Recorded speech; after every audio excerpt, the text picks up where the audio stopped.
Hello everyone, my name is Arta Hafiz Ananta. I am from the study program of Instrumentation and Automation Engineering. In this video, I would like to explain about pneumatic cylinder control with limit switch as timer. This topic is very important in the field of automation because in many industrial applications we need to control actuator automatically with the help of sensor and controller. The pneumatic cylinder is a very common actuator, and by combining it with limit switch, timer, and PLC ladder logic, we can build a simple but effective control system.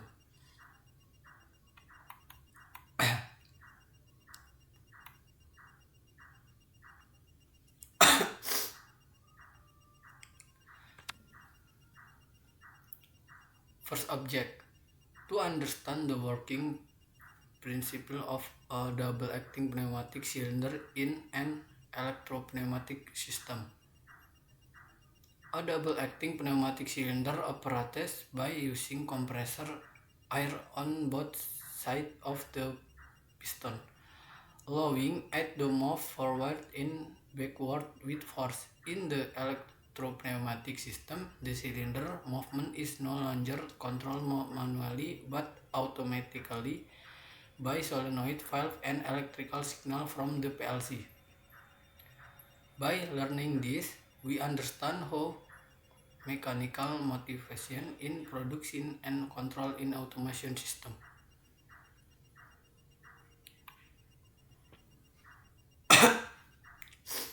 Second object, to study the function and role of the limit switch is a position sensor in pneumatic actuator. The limit switch is a key component because it detects the exact position of the cylinder rod, either fully extended or fully retracted.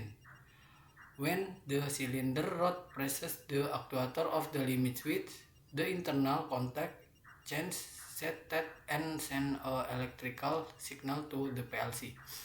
Without limit switch, the PLC cannot know the cylinder position, which might cause unsafe or operation.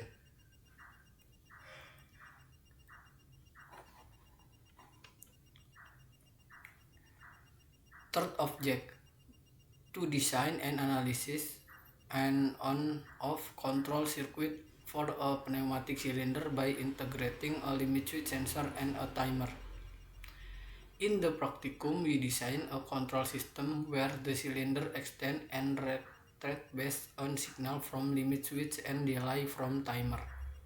For example, after the cylinder reaches the end position and triggers the limit switch, the PLC waits for a few seconds before retracting it. This helps students learn how to combine feedback and timing to control motion sequences. For objective, to implement the control circuit using a ladder diagram according to the basic principles of electropneumatic control. The circuit that we design on paper is then programmed into the PLC using a ladder diagram. The ladder diagram is simple and widely used because it looks like a relay logic diagram. In the program, we can see input, output, and timer working together.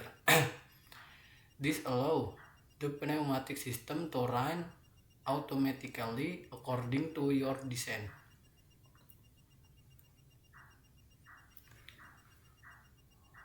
Five object, to identify the relationship between pneumatic system, sensor, and control logic in simple industrial application.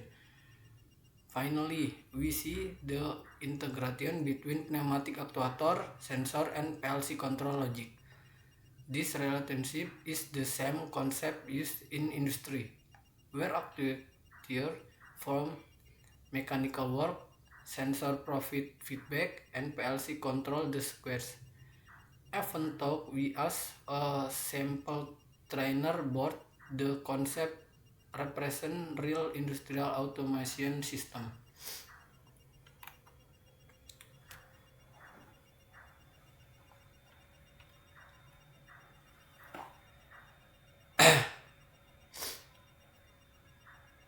Principle of limit switch.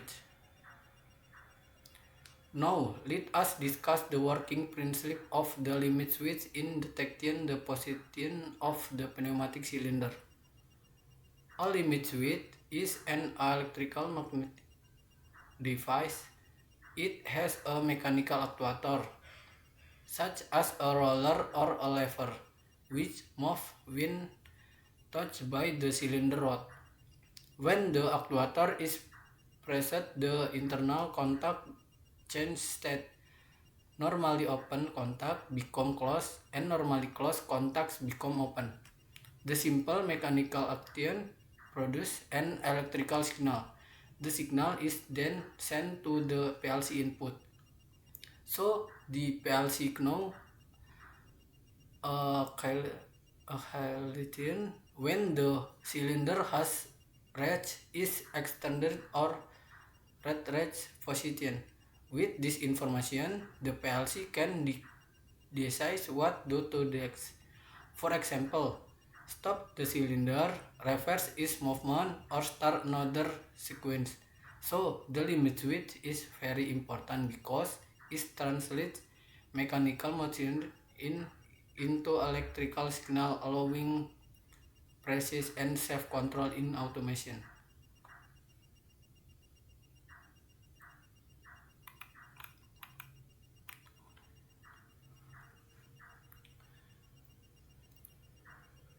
PLC ladder diagram and trainer board explanation.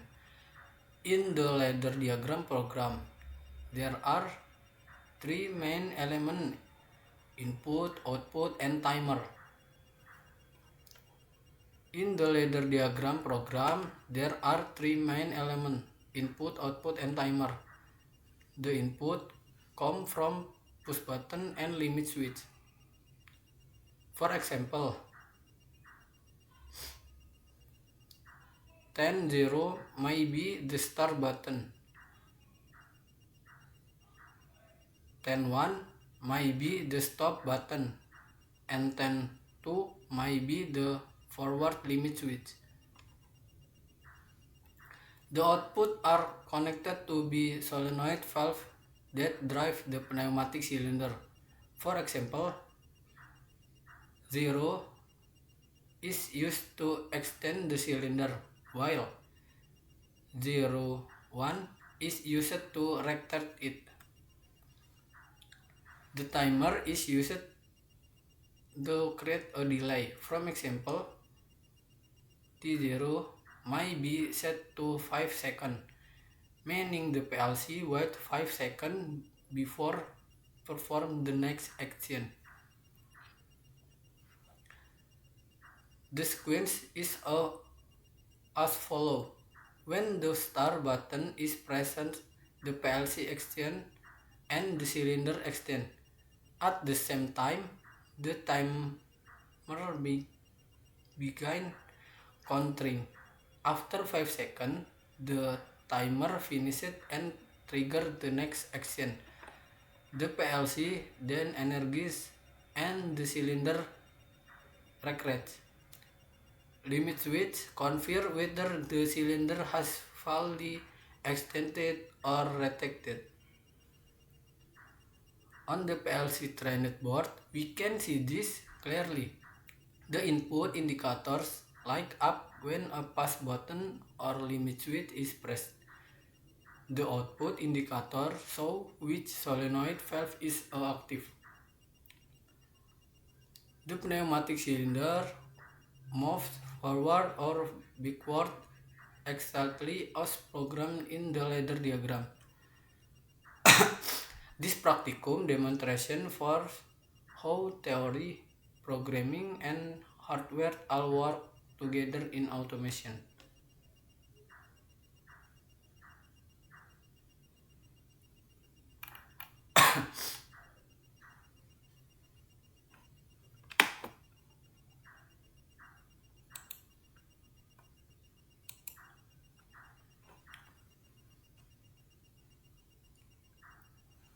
ladder PLC. To conclude, we have ladder, how pneumatic cylinder, limit switch, timer, and PLC ladder logic are combined to form a complete and functional control system.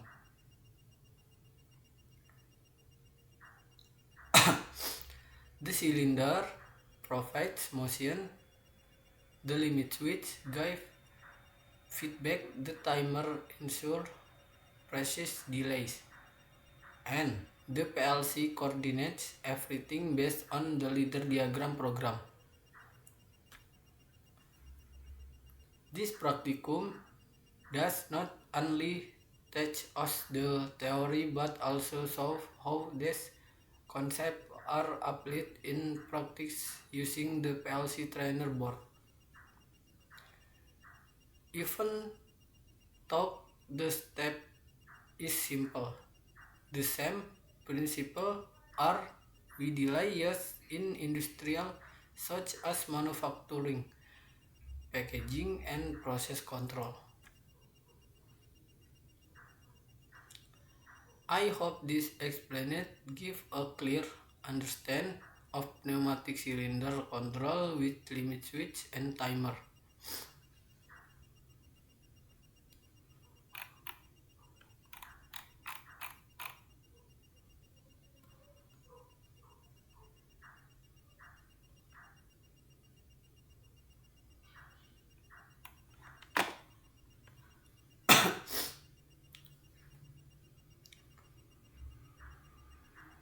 First object, to understand the working principle of a double-acting pneumatic cylinder in an electrical pneumatic system.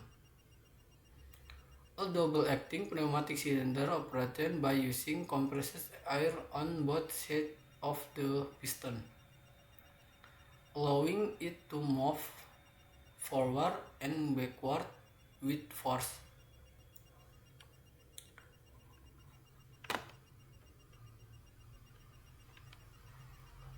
Second object, to study the function and role of a limit switch as a position sensor in pneumatic actuator. The limit switch is a key component because it detects the exact position of the cylinder rod, either fully extended or fully retraction. Third objective, the design and analysis and on-off control circuit for a pneumatic cylinder by integrating a limit switch sensor and a timer. In this practicum, we design a control system where the cylinder extends and rejects based on signal from limit switch and delay from timer. For objective, to implement the control circuit using a ladder diagram according to basic principle of electropneumatic control. The circuit that we design on paper is then programmed into PLC using a ladder diagram. The ladder diagram is a simple and widely used because it looks a relay logic diagram. 5 objects, to identify the relationship between pneumatic system, sensor, and control logic in simple industrial application. We see the integration between pneumatic actuator, sensor, and PLC control logic. This relationship is the same concept used in industry, where actuator perform mechanical work, sensor provide feedback, and PLC control the sequence. Even though we use a simple trainer board, the concept represents real industrial automation system.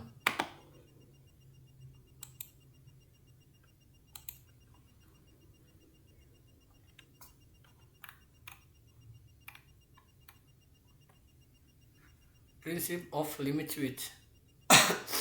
A limit switch is an electromechanical device It has a mechanical actuator, such as a roller or a lever, which move when touched by the cylinder rod. When the actuator is pressed, the internal contact changes state. Normally open contact become closed and normally closed contacts become open. This simple mechanical action produces an electrical signal.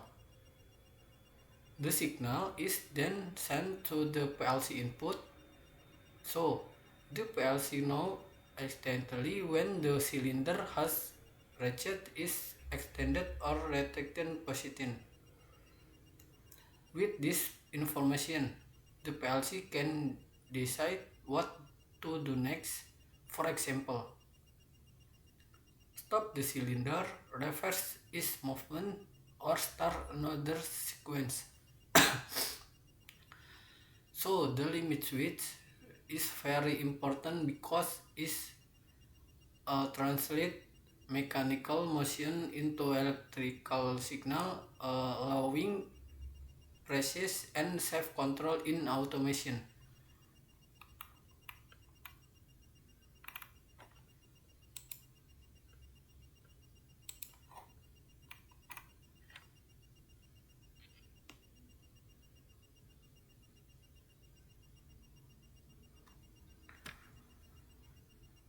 PLC ladder diagram and trainer board expectation.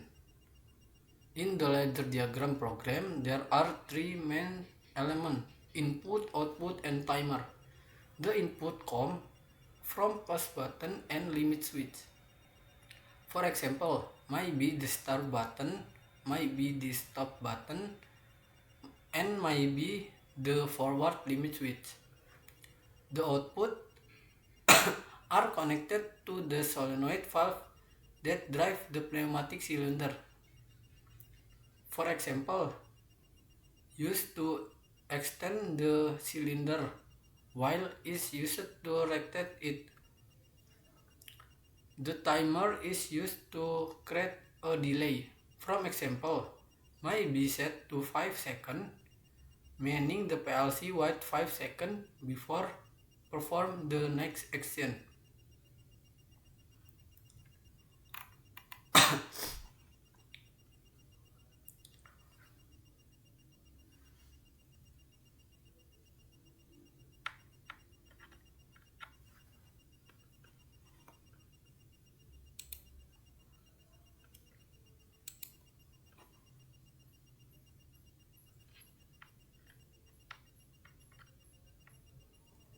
This quest is as follows. When the start button is pressed, the PLC extends and the cylinder extends. At the same time, the timer began counting. After 5 seconds, the timer finishes and triggers the next action. The PLC then energizes and the cylinder retracts. Limit switch confirm whether the cylinder has fully extended or retracted. On the PLC trainer board, we can see this clearly. The input indicator lights up when a push button or limit switch is pressed. The output indicator shows which solenoid valve is active. The pneumatic cylinder moves forward or backward exactly as programmed in ladder diagram. This practical demonstration proves how theory, programming, and hardware all work together in automation.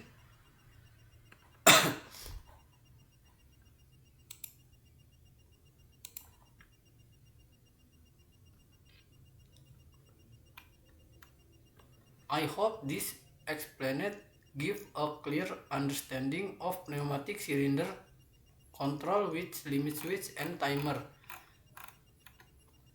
Thank you very much for your attention, and I look forward to appreciating this knowledge in future automation project.